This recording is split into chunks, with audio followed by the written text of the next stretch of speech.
जाएगा, दाना डालेगा, हंसना मत, ये व्यवहार में लाना था, जबान पे नहीं। वो जबान पे ले आए, व्यवहार में नहीं।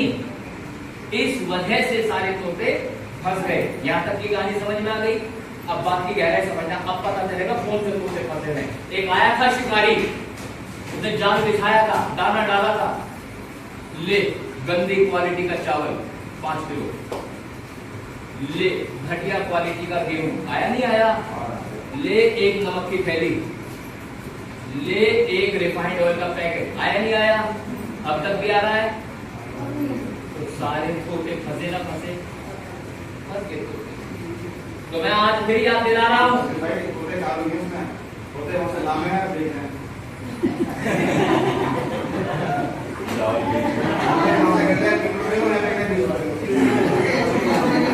तो इसलिए मैंने शुरू में कह दिया थे बड़े सस्ते लोग हैं। सस्ते लोग मैंने क्यों कहा था? क्योंकि लोगों ने उस वोट की कीमत को नहीं पहचाना। लोगों ने वोट की कीमत को नहीं पहचाना और छोटा सा लालच, केवल छोटा सा लालच हमें मार के चला गया। मैं आज फिर याद दिला रहा हूं, शिकारी फिर आएगा, शिकारी फिर जाल बिछाएगा, मामी साइड हो, शिकारी फिर से दाना डालेगा। मैं आपको कह रहा हूं, अरे इधर हो जाओ। ये जो बोलते हैं जय हिंद, ये लोगों ने जबान पे रट रखा है, व्यवहार में नहीं उतार रखा। नमो बुद्धाय जबान पे रट रखा है, व्यवहार में नहीं उतार रखा। हंसोगे और कई तो फंसे हुई है भाई। जिंदगी की गहराई को देखोगे तो पता चलेगा हम कहीं ना कहीं फंसे हुए हैं। और बात केवल यही नहीं रुकी, बात और आगे बढ़ी। ये जो सारे लोग हैं ये नौकरी करेंगे, चाहे प्राइवेट करेंगे या सरकारी करेंगे, क्योंकि हमारे बाप दादाओं ने यही सिखाया था कि साले पढ़ाई कर ले तुझे नौकरी मिलेगी, यही सिखाया।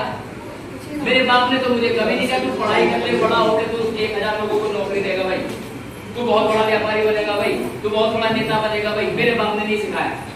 आप सिखा रहे हो क्या? नहीं सिखा रहे। तो नौकर बनना सिखा रहे तो नौकर ही बनेगा ना। नौकर बनना सिखा रहे हो तो नौकर ही बनेगा। बचपन से सिखाया जाता पढ़ ले तेरे को अच्छी नौकरी मिलेगी। अब नौकरी का भी सुन लो। मनुवादी सरकार और बाबा साहब में तुलना कर रहा हूं मैं। बाबा साहब के संविधान की नाव और मनुवादी पानी कितना खतरनाक है। बाबा साहब के संविधान में लिखा गया कि ये जो लोग नौकरी कर रहे हैं इनको 8 घंटे काम दिया जाए। किसने लिखा? बाबा साहब ने। लेकिन मनुवादी सरकार जैसे पावर में आई, इसने 8 घंटे बदल के कर दिए 12 घंटे। 12 घंटे हो गए काम, बढ़िया खराब हो गया, हो गया खराब। अच्छा सच बताना ईमानदारी से, टीवी पर, रेडियो पर, एफएम पर या यूट्यूब पर या किसी भी प्लेटफॉर्म पे उस नेता का नाम बताओ आपके समाज का जिसने इसके ऊपर आवाज उठाई हो कि 8 के 12 घंटे कर दिए। एक आदमी बताओ। सर आ रहा था नहीं आ रहा ना। गड़बड़ पता है क्या है? आपके आदमी को तो पता भी नहीं है कि ऐसा भी हो रहा। जो आपका नेतृत्व करता ना ऊपर बैठा हुआ लाट साहब, उसे पता ही नहीं है। गड़बड़ एक और हो रही है। आपका नेतृत्व करने वाला आदमी नेतृत्व करता इसलिए बनना चाहता है ताकि वो धनाढ्य हो सके,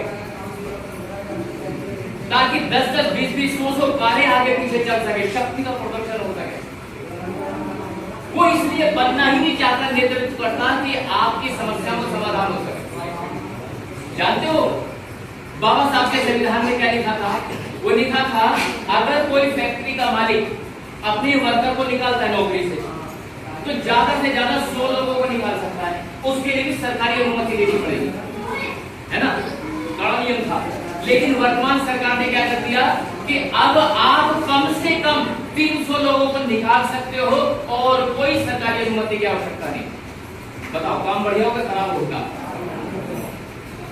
जब काम खराब हो रहा था तो तुम्हारा नेता कहां? मैंने आपको शुरू में बताया था मैं बड़े उत्कंठित मन से आया हूं, मैं राजी खुशी नहीं आया हूं। दिमाग में तनाव है।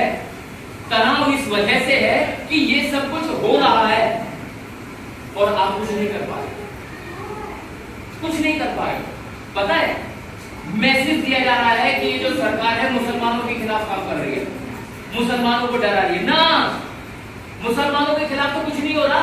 ये बताओ मुसलमानों के कौन से आरक्षणों को खत्म करा इन्होंने? मुसलमानों के कौन से संवैधानिक अधिकार को खत्म किया? आपके हो रहे हैं। आपके आरक्षणों को निष्प्रभावी कर दिया। आपको जानकर हैरानी होगी, ये जो निजीकरण का हथकंडा लेकर के आए हैं, इस निजीकरण ने आपके समाज को औंधे मुंह पटक दिया है, पूर्वाधर खड़ा कर दिया। कैसे कर दिया? आपको जानकर हैरानी होगी, भारत के 2.5 लाख सरकारी स्कूल प्राइवेट कर दिए। ध्यान से सुनना, भारत के 2.5 लाख सरकारी स्कूल प्राइवेट कर दिए। अगर एक स्कूल में 10 मास्टर काम करते थे तो 2.5 लाख स्कूलों में कितने मास्टर हो गए? 25 लाख मास्टर। 25 लाख मास्टरों में से आपके कितने मास्टर थे? 15%। आरक्षण 15% है ना, तो आपके सारे सरकारी मास्टर रातों रात लाला के नौकर बन गए। और भविष्य में आपके और मेरे बच्चों को वो नौकरियां मिलेगी भी नहीं। बात समझ भाई मैंने क्या कह दिया? अब बताओ, इसका विरोध करने के लिए कौन था वो तुम्हारा नेता जो सड़क पे आया, संसद में चिल्लाया या विधानसभा में चिल्लाया? ना, कोई ना बोलेगा भैया। और पता है गड़बड़ क्या है? मैं इन लड़कों से उम्मीद कर रहा हूँ कि ये कुछ करेंगे, इसीलिए तो जगह जगह घूम रहा हूँ, न जाने इनमें से कोई नेता निकल जाए कुछ करेगा। ये लोग मोबाइल में नंगी नंगी लड़कियों के फोटो देखने में मस्त है। समाज बर्बादी हो रही है, समझ में नहीं आ रहा उसे, वो मजे ले रहा है, वो दारू पी रहा है। आपको जानकर बड़ा दुख होगा कि आपके समाज का लड़का भले ही बीटेक कर रखा हो, पर बीटेक के लायक नहीं है वो। भले ही एमबीए कर रखा हो, बाप का पैसा बर्बाद तो कर दिया, लेकिन वो इस लायक भी नहीं है कि बाजार में जाकर के 50,000 की नौकरी ले सके। इस लायक नहीं है। जब मैं समाज के लड़कों से मिलता हूँ, बात करता हूँ, बात करते ही आंखों में झांकता हूँ तो कलेजे का हाल पता चल जाता है। मैं आपको बड़े स्पष्ट शब्दों में बता दूं, दुनिया भर की डिग्री ले लो, लेकिन आने वाला समय बड़ा गंभीर है। अगर आपने अंग्रेजी भाषा का ज्ञान नहीं प्राप्त किया तो आपको नौकरी और रोजगार प्राप्त नहीं होगा। Ultimately, you need to have very good command over your communication skills. In terms of English language, you have to have that kind of information at the back of your brain. You need to learn it. You need to improve yourself in terms of writing skills, in terms of verbal skills, in terms of body language and all. मैं बोल के इसलिए बता रहा हूँ ताकि तुम्हारी खोपड़ी में आवे कि मुझे समझाने वाला आदमी खुद अंग्रेजी बोल सकता है, इसलिए हमसे बोलने के लिए कह रहा है। दुनिया भर की डिग्री लेने के बाद आपको समझाने के लिए आया हूं, हल्के में मत लीजिए। अंबेडकर का ही रास्ता एक सच्चा रास्ता है बस। बहुत सारी किताबें पढ़ने के बाद एक ही चीज समझ में आई, जो मेरा बाप बता रहा था वो सही नहीं था, जो मेरा सामाजिक बाप बता के गया वो ही सही है। किसी आदमी ने जो मार्ग दिखाया वो भी सही है। जानते हो बाबा साहब का संविधान क्या कहता था?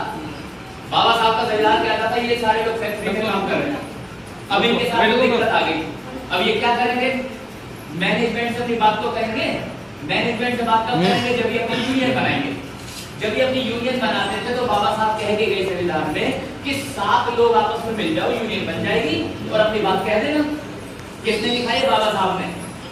मनुवादी सरकार के लोगों ने ये कह दिया कि कंपनी के टोटल एम्प्लॉई के 51% लोग अगर आपस में मिलेंगे तब यूनियन बनेगी, नहीं तो यूनियन नहीं बनेगी। 51% समझ गए? अगर एक कंपनी में 1 लाख लोग काम करते हैं तो 51,000 लोग जब तक आपस में नहीं मिलेंगे तब तक यूनियन नहीं बन सकती। इसका मतलब क्या हुआ? ना मोमन तेल होएगा, ना राधा नाचेगी। आगे बताओ, आपके भले की बात होगी, बुरी की बात हो गई, मामला खराब हो गया ना। जब ये मामला खराब हो रहा तो बताओ तुम कहां सो रहे थे? नेता की तो बातें खत्म कर दो, तुम क्या कर रहे? तुम्हें भी ना पता, मोबाइल स्क्रॉल कर रहे बस, इंस्टाग्राम, फेसबुक, अंट तंट रंट, ये कब तक चलेगा ये? देखो जी, क्लियर सी बात है, 2 बेटी है मेरे पास, बढ़िया खाने को है, बढ़िया रोजगार है और बढ़िया रहने को। मैं भी अपना समय अपने परिवार को बता सकता, मुझे ना जरूरत। लेकिन गड़बड़ ये होगी, सारा खून का रंग नीला हो गया, खून का रंग नीला होगी, इसलिए बार बार आपके बीच में आपको बताने समझाना। तो बहरूपिये आएंगे आपके बीच में, जो आपको बताएंगे नहीं, समझाएंगे नहीं, हीरो बनने के लिए आपके बीच में आएंगे, आपको सिखाने के लिए नहीं आएंगे। तो आपको उन बहरूपियों को समझना पड़ेगा, पहचानना पड़ेगा। क्योंकि एक बगीचा था, उसमें ढेर सारे कबूतर रहते थे, बड़े सुंदर सुंदर कबूतर, काले रंग के, भूरे रंग के, गुलाबी रंग के, सफेद रंग के, कई ऐसे कबूतर के कई रंग उसपे एक ही साथ, अलग अलग रंगों के कबूतर बड़े रंगीन पे रहते थे, एक दूसरे के साथ बड़ा प्यार करते थे एक दूसरे के साथ। एक दिन एक बिल्ली की नजर पड़ गई कबूतरों के ऊपर कि किसी तरह से कबूतर खाने को मिल जाए। लेकिन गड़बड़ ये थी कि कबूतर एकजुट बहुत थे, आपस में शक्ति बहुत थी, मिलजुल के रहते थे, डरते नहीं थे, भगाते नहीं थे। अब साहब बिल्ली बड़ी परेशान थी, तो बिल्ली ने ढोंग रचाया, और पेड़ के नीचे आकर के लेट गई, आके कहने लगी, अरे मैं तो बूढ़ी हो गई, हाथ पैर काम नहीं करते, शरीर साथ नहीं देता, पाचन क्रिया खराब हो गई, मैं तो कुछ भी खाती हूँ पचता ही नहीं है। कबूतर तो छोड़ो, अब तो चूहा भी नहीं पचता, शरीर बेकार हो गया। अब ये वाली बातें किसे सुना रही थी? वो कबूतरों को सुना रही थी। अब कबूतर सुन के थोड़े से चौंक गए, थोड़े से सतर्क भी हो गए। लेकिन कबूतरों ने गड़बड़ की।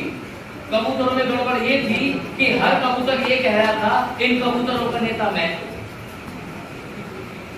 अब उन कबूतरों ने अलग अलग रंग के कबूतरों के नेता बन गए। काले कबूतरों का नेता अलग, भूरे कबूतरों का नेता अलग और सफेद कबूतरों का नेता अलग, सारे नेता अलग अलग खड़े हो गए। अब ये वाली बात बिल्ली को पता चल गई। अब यहाँ ये जो शब्द कह रहा हूं, बात की गहराई सुनना। एक कहावत है, कहावत का नाम है, भेड़िए को कभी खून मत दिखाना, क्योंकि भेड़ियों को जैसे खून दिखाई देता है, उसके अंदर आक्रामकता पैदा हो जाती है और फिर वो हमला करता है। तो ठीक उसी तरह से अपना भेद किसी को देना नहीं चाहिए। अपना भेद क्या हो सकता है? आपकी कमजोरी, आपकी शारीरिक कमजोरी, आपकी सामाजिक कमजोरी, आपकी मनोवैज्ञानिक कमजोरी, या आपके पास रखा हुआ धन, इसकी जानकारी मत देना किसी को। अगर पता चल जाएगा तो फंस जाओगे। तो बिल्ली को पता चल गया कि ये जो कबूतर हैं ये बटे हुए हैं। तो बिल्ली ने सफेद कबूतरों से कहा कि शरीर तो तेरा ही सबसे सुंदर है, नेता तो तुझे ही होना चाहिए, ये काला भूत के नेता बनेगा? ऐसे ऐसे लोग नेता बनने आ रहे हैं, बताओ, तुम ही हो जो कर सकते हो। अब उसने सफेद वाले को अलग भड़काया, भूरे वाले को अलग भड़काया और चितकबरे को अलग भड़काया। आपस में भड़क रहे हो, उनमें तो मैंने होने लगी। धीरे धीरे बिल्ली को मौका मिल गया और फिर उस बिल्ली ने आके कबूतरों को मारना शुरू कर दिया और कबूतर धीरे धीरे मरने शुरू हो गए। और एक दिन ऐसा आया, कबूतर खत्म हो गए।